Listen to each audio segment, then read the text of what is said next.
Сәлем достар, мен сіздермен бүгін 2014 жылы шыққан немістік қысқаметраждық Лео атты фильмге бірге шолу жасайтын боламын. Видео басталмастан бұрын арнаға жазылып лайк басып қолдап отырыңыздар. Ал ендеше біз видеомызды бастаймыз. Фильмде 16 жасар Лео атты қызды көреміз. Лео әкесімен бірге жұмыстық іс-сапармен Осло қаласына қонақ үйге орналасады. Леоның әкесі бірнеше ұлттық үлкен компанияның бас директор қызметін атқарады. Сондықтан Лео әкесімен бірге жұмыс бойынша іс-сапармен біраз шетелдік елдерді саяхат жасайды. Келесі күні Лео әкесінен бұл қаладан не істейтінін жайлы сұрайды.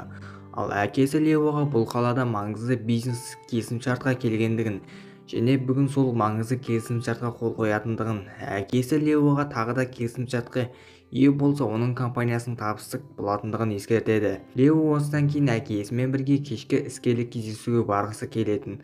Сонда Леоның әкесі Леоны өзімен бірге іскерлік кездесуге алып кеткісі келмейтіндігін, Леоның іскерлік кездесуге жасы жетпейтіндігін Леоға айтып, бүгін қонақ үйден ешқайда бармайсың деп Леоға шарт қояды. Сонда Лео әкесінен егер мені бұзақылар алып қашып кетсе не істейсің дегенде, Леоның әкесі Леоның бұл әзілін ұнатпай бөлмеден шығып кетеді. Лео әкесі кеткеннен кейін ваннаға түсіп жуынып алып, артынша әкесінің кездесуге киетін киімдерін дайындап, қонақ үй бөлмесінен шығып асханаға бет алады.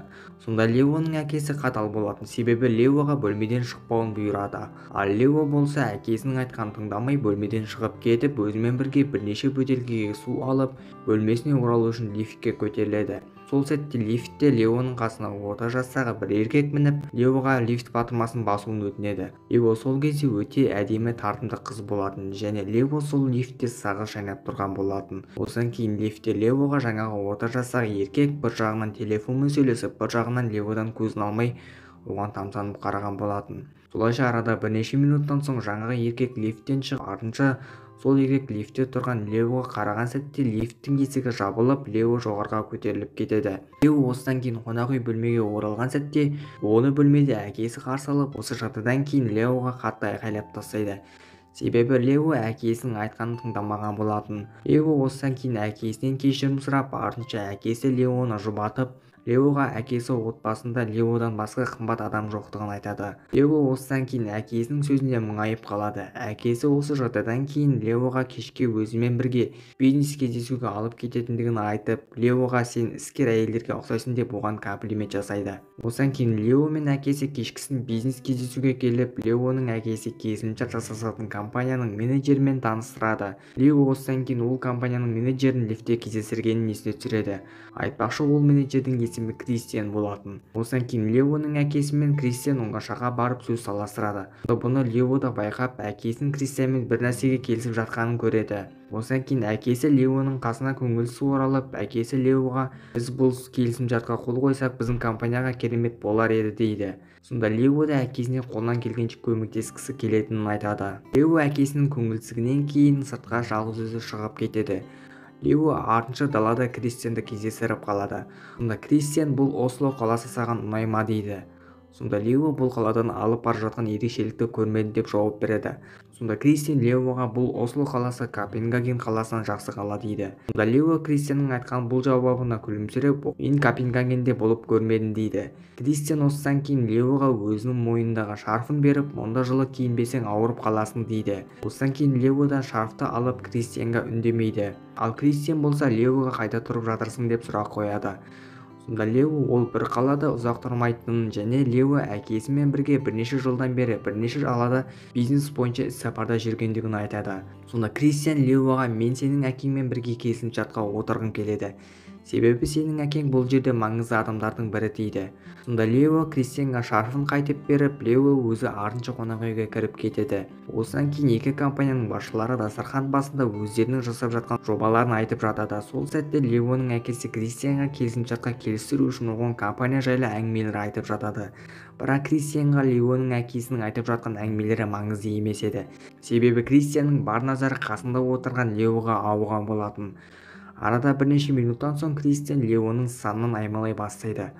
Сонда Лео өзін жайсыз сезініп үнсіз қалып суын ішіп отырады. Сонда бұл жағдайда Леоның әкесі байқаған болатын, бірақ Леоның әкесі Кристианға мән бермеген болатын.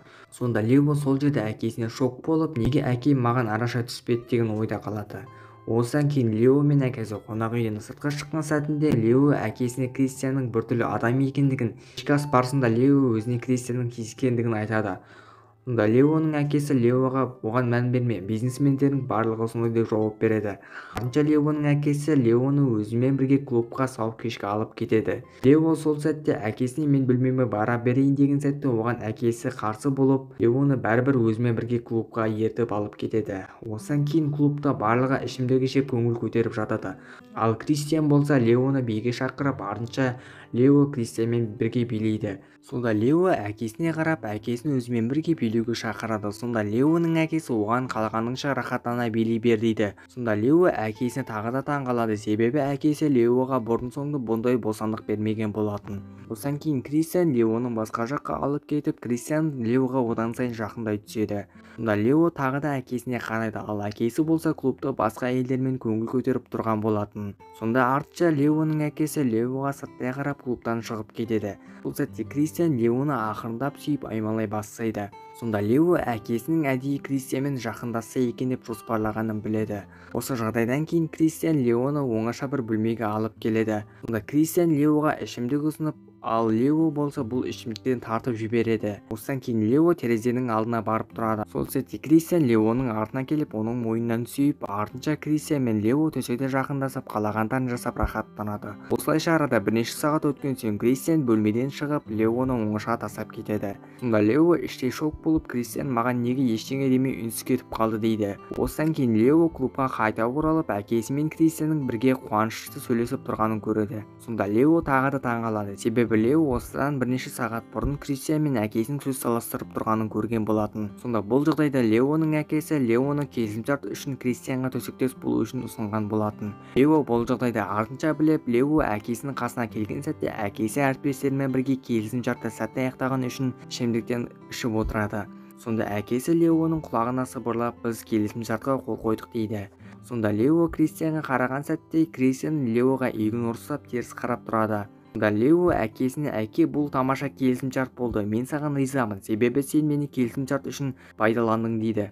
Сонда Леоның әкесі Леоның бұл айтқан сөзіне шок болып, қасындағы әріптестерден кешірім сұрап, қызының мас екендігін және қызы Леоға бөлмеге қайтуын өтінеді. Сонда Лео әкесінің айтқан сөзін тыңдамай, сол жерде Кристианмен сүйісе кетеді. Сонда Леоның әкесі қызының бұл қылығына шыдай алмай, әріптестерінен тағы да кешірім сұрап, Леоны сыртқа алып шығады. Артынша Лео сыртқа шыққан сәтінде әкесінен қашып кетпекші болып такси тоқтатады. Сонда әкесі Леоны артынан қуып жетіп, Леоны құшақтаған сәтте әкесіне, сен мені келісімшарт үшін Кристианмен билетіп, артынша онымен төсектес болғыздың дейді. Сонда Лео әкесіне, мен ертең Данияға кетемін дейді.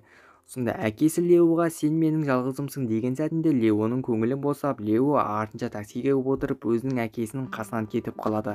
Осымен фильм аяқталады. Видео ұнаса арнаға жазылып, лайк басып қолдап отырыңыздар. Қош сау болыңыздар.